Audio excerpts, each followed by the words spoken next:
দেখুন, যদি আপনার মনে হচ্ছে আপনার কোনো কাজের বিরোধিতা কেউ করে চলেছে, ক্রমাগত করে চলেছে, কোনো কারণ ছাড়াই সে আপনাকে বিব্রত করছে, আপনার সকল কাজে জোর-জবরদস্তি সে বাধা দিচ্ছে, আপনি ক্রমাগত নিরাশ হয়ে পড়ছেন, এরকম ক্ষেত্রে কোজাগরী লক্ষ্মী পুজোর দিনকে একটি ছোট্ট প্রক্রিয়া করে এই সমস্যার সমাধান আপনি খুঁজে পেতে পারেন। কি করবেন? দেখুন, পূর্ণিমা তিথি চলাকালীন এই প্রক্রিয়া আপনাকে করতে হবে।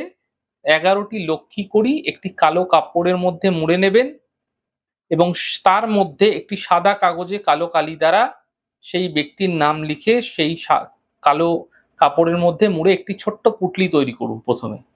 যখন এই প্রক্রিয়া করবেন যেন আপনাকে কেউ না দেখে সেটা অবশ্যই খেয়াল রাখবেন।